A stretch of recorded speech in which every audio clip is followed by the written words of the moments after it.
तारीख 14 फरवरी 2019, दिन गुरुवार, समय दोपहर के 3:15 बजे। एक तरफ पूरा देश मोहब्बत का जश्न यानी वैलेंटाइन डे मना रहा था कि तभी पुलवामा में दहशतगर्दों ने हमारे देश के वीर सैनिकों के लहू से भारत के लिए सबसे काले दिन की इबारत लिख डाली। जबरदस्त बर्फबारी के 7 दिन बाद 13 फरवरी को ही जम्मू श्रीनगर नेशनल हाईवे फिर से खुला था। पूरे रास्ते जगह जगह गाड़ियों की फंसी लंबी कतारें थी। आम गाड़ियों के साथ साथ सीआरपीएफ के जवानों की गाड़ियों का काफिला भी जम्मू से श्रीनगर के लिए रवाना हुआ। जवान जम्मू ट्रांजिट कैंप से श्रीनगर के लिए जा रहे थे। सीआरपीएफ के काफिले में 78 गाड़ियां थी। इनमें बस, ट्रक और एसयूवी थी। इन गाड़ियों में कुल 2547 जवान और अफसर सवार थे। हर बस और ट्रक में 35 से 40 जवान सवार थे। आमतौर पर सुरक्षा कर्मियों के ऐसे काफिले की अलग से सुरक्षा होती है। इन काफिलों के बीच आम गाड़ियों को आने की इजाजत नहीं होती। सीआरपीएफ के काफिले में लगे सिक्योरिटी एहलकारों को भी ये मालूम नहीं था कि उन पर एक आत्मघाती हमला होने वाला है। हमले से करीब 25 मिनट पहले दहशतगर्दों की एक कार उनके काफिले को निशाना बनाने के लिए जम्मू श्रीनगर हाईवे पर आगे बढ़ी।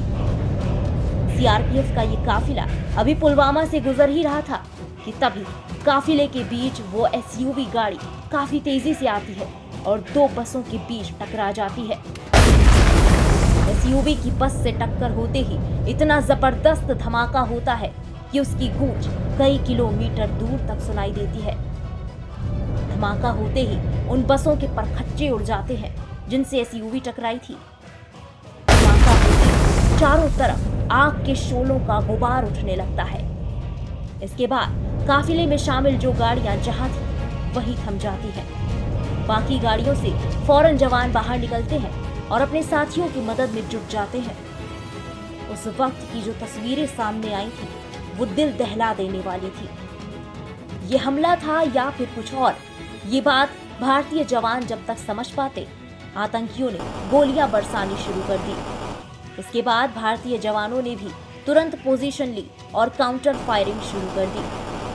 सीआरपीएफ जवानों की फायरिंग को देख आतंकी वहां से भाग निकले।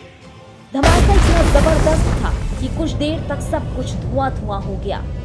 जैसे ही धुएं का गुबार उठा, वहां का दृश्य इतना भयावह था कि उसे देख पूरा देश रो पड़ा। उस दिन पुलवामा में जम्मू श्रीनगर राष्ट्रीय राजमार्ग पर जवानों के शव इधर उधर बिखरे पड़े थे। चारों तरफ खून ही खून, मांस के टुकड़े दिख रहे थे।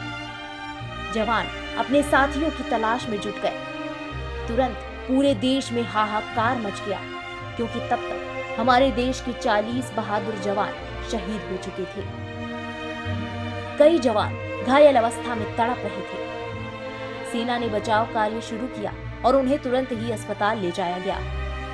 बचाव कार्य और सर्च ऑपरेशन दोनों एक साथ चल रहे थे।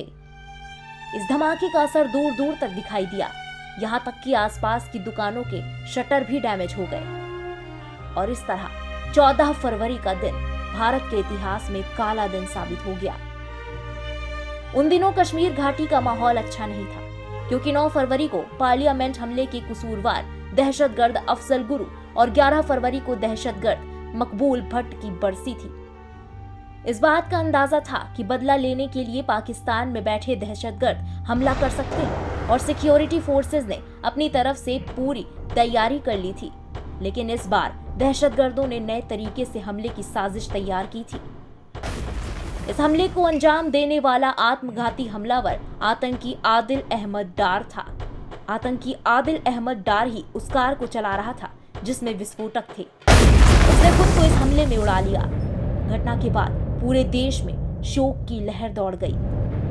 पाकिस्तानी आतंकी संगठन जैश-ए-मोहम्मद ने इस आतंकी हमले की जिम्मेदारी ली। इस घटना ने देश को ऐसे झकझोरा कि सबके जुबान पर इसके बदले की बात आ गई। सभी आतंकियों से बदले की बात कर रहे थे। मीडिया और सोशल मीडिया से सरकार पर दबाव बन रहा था। हर नागरिक, सिविल सोसाइटी और विपक्ष सरकार को आतंकवादियों और उसके आका पाकिस्तान से बदला लेने के लिए कह रहे थे। फिर आखिरकार ऐसा हुआ भी। भारतीय सेना ने पुलवामा हमले के ठीक 12 दिन बाद आतंकियों पर हमला किया। पुलवामा हमले के ठीक 12 दिन बाद 26 फरवरी को भारतीय वायुसेना ने पाकिस्तान स्थित बालाकोट में आतंकी संगठन जैश ए मोहम्मद के ठिकानों पर एयर स्ट्राइक कर दी। इस एयर स्ट्राइक में भारतीय वायुसेना ने इतनी बम वर्षा की कि उसके आतंकी ठिकाने पूरी तरह से ध्वस्त हो गए और करीब 300 आतंकवादी मारे गए।